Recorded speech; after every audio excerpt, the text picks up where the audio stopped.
যখন শুনলাম যে ভবনটা চলে যাচ্ছে, আমি তখন সর্বপ্রথম 2 রাকাত সালাতুল হাজাত পরে দোয়া করেছিলাম যে আল্লাহ যেন খায়রের ফয়সালা করেন।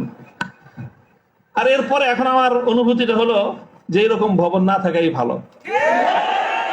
না থাকা ভালো কেন? দস্তারে না দারে মে মা গমে পেয়েছে না দারে মা হেয়েছে না দারে গমে হেয়েছে না দারে। এইরকম ভবন টবন থাকলে এগুলোকে রক্ষা করার জন্য ডানে বামে অনেক কিছু তাকানোর প্রয়োজন হয়। ভবনও নাই, রক্ষা করার জন্য কার পায়ের নিচে তেল মারারও দরকার।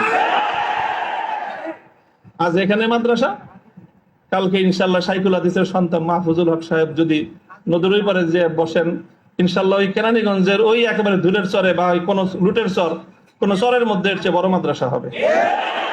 প্রয়োজন নাই ভবনের, প্রয়োজন নাই মাদ্রাসার স্থাবর কোন সম্পত্তির। ওই পুরাতন যুগে ফিরে যেতে হবে আমাদের। স্থায়ীভাবে আমি এই কথা বলতেছি।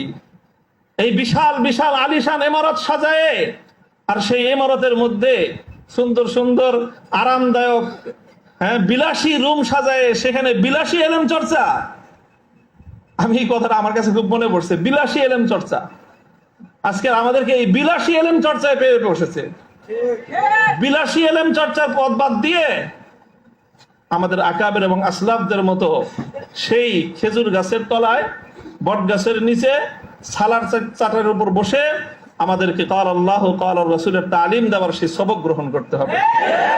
তাহলে ইনশাআল্লাহ আমরা বাতিলের তখতে তাউসকে উল্টে দিয়ে সেখানে আমরা কালেমার ঝান্ডা সমুন্নত করতে পারবো। মোল্লা মুহাম্মদ ওমর রাহিমাহুল্লাহ তাআলা, তিনি সারা পৃথিবীর সুপার পাওয়ারের সাথে টক্কর দিয়েছিলেন। আমাদের বাংলাদেশের মতো কোনো গণভবন আর সংসদ ভবন, বঙ্গভবন কিছুই ছিল না। কান্দাহারের ছোট্ট একটা ঘরের মধ্যে ভাঙ্গা খাটের উপরে বসে টক্কর দিয়ে দিলেন তো সুপার পাওয়ারের সাথে।